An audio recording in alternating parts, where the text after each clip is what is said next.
Yun guys, dito na tayo kay Kuya Ramil. Dito tayo ulit. Kumusta kayo? Medyo tagal-tagal tayo hindi nakapag-vlog, medyo busy.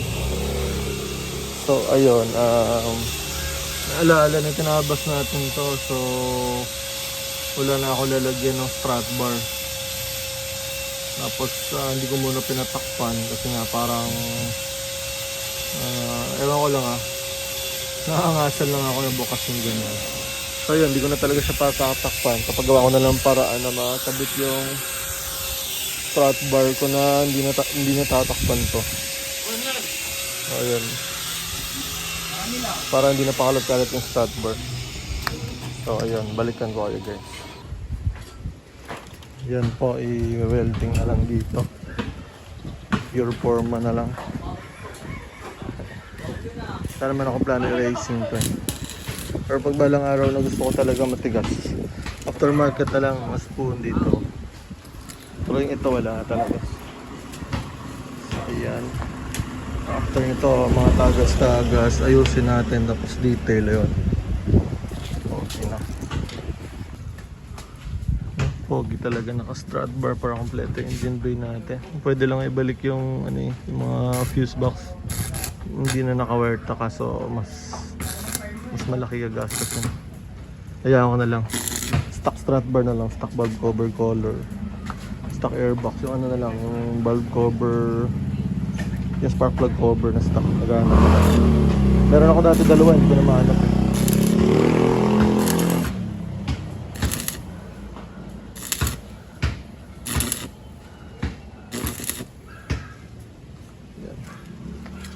Yan o, stock na. Ito full weld na lang yan.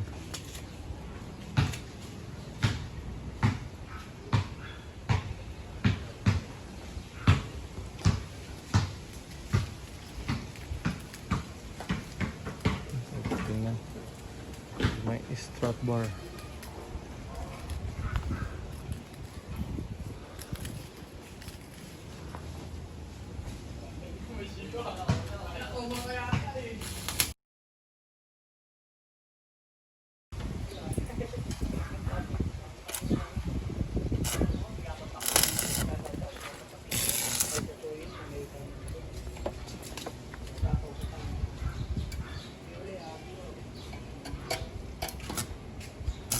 Ano po?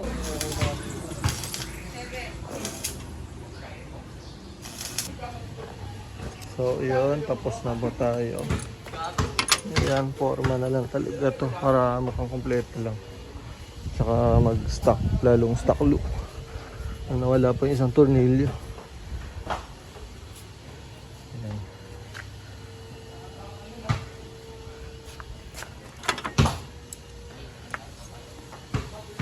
Thank you sa panood sa quick vlog natin.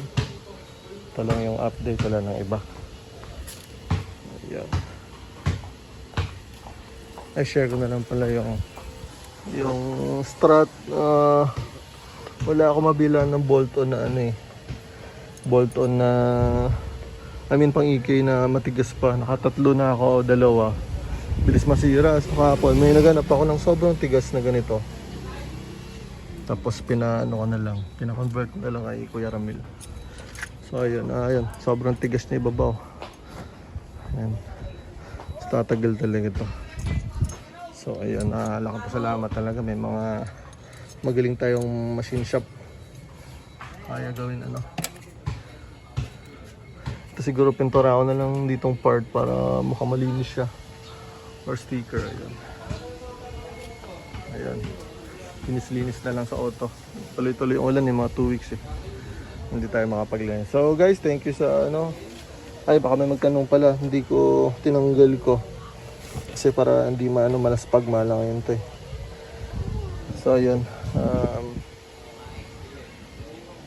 Thank you sa panood guys. Hanggang dito na lang. Thank you.